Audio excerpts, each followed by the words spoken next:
Quantum AI Investors. It's April 23rd edition. We're looking at gold first. Gold, big pullback today, 2.4%. I just want to make it clear that these gold peddlers like Peter Schiff and others want you to keep on buying the gold bubble. Um, and it's really a gold momentum trade. So we're gonna see this momentum pop over the next couple of months, and as our theory on this channel goes, we would see this period of extreme overbought scenario, which is what we have, and we're gonna get a big pullback in gold. The momentum will peter out, so to speak, and we'll retrace to this 200 level eventually, as people realize that there isn't a collapse, or if there is a collapse, you'll still want to dump gold. So either way, gold is looking like very bearish right now. There's a gap to the above. If we get that gap there, it could be a great shorting opportunity, and you could ride it down for 5 or 6% downwards. So first area of support kind of looks like this level here, 258 or so. So I would be looking at this level right here to start seeing what happens at this level. But until then, if we get a pop in gold, I'm saying it's probably a better short than a buy. So I think that's kind of what the thesis here is today. Of course, in the SPY, what do we see?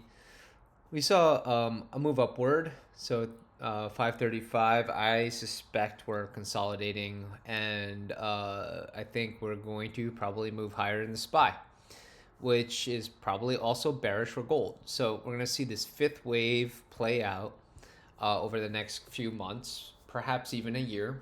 And after the fifth wave is finished, then I believe we'll see a recession come. And by that time, a lot of shorts will be frustrated, a lot of longs will be frustrated with the market, and that's just about the ripe time for a big pullback in the market when both longs and shorts have kind of thrown in the towel, so to speak. So I think that we're probably 6 months to a year away from wave 5 exhausting itself. Although in the market, again, as we well know, anything can happen. If this support line breaks at any point in time, my viewpoint will change to very bearish, and we'll go down that scenario whenever that happens. If it breaks, it's probably headed towards 350. That's my bear case for SPY. So that's kind of what I wanted to go over today is gold, just people throwing out these huge claims to gold and to buy gold because it always goes up, right? Gold always goes up no matter what. No, it doesn't always go up. It's just another asset class that does have volatility. It goes up, it goes down. You can make it a small part of your long-term portfolio if you wish. I think it's good to be diversified. Unlike what people are saying today, they're saying it's not good to be diversified. It's still good to be a traditional investor, and to be diversified, have 5% of your assets maybe in Bitcoin, 5% in gold, 5% in this, that, etc. So it's good to be diversified always. So we never talk about that. So TLT2,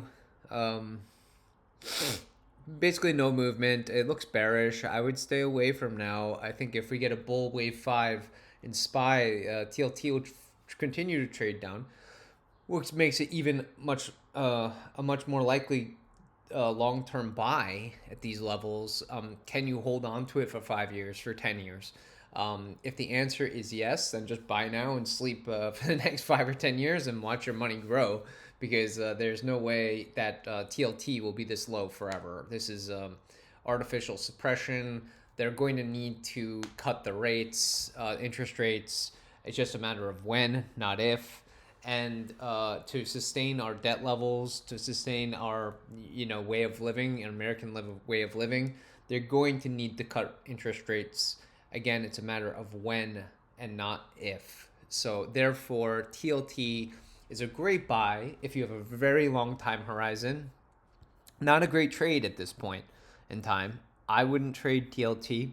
I don't think it's a good trade, but um, you know, people have different opinions about TLT, but I'm sharing my own opinion about TLT. So I think we got a little bit more juice in the tank. Apple makes me think that we do have a little bit more juice in the tank. To the upside, I think we're going to fill this gap here at 216. And very likely. And then maybe we'll roll over eventually, but remains to be seen. So I want to see it fill the gap at 216. So it means we got about 5% upside on Apple, which bodes well for the overall market too. So just to wrap up things, I want to thank you all for watching. Like, subscribe, and comment. And as always, let the markets be with you. Take care now.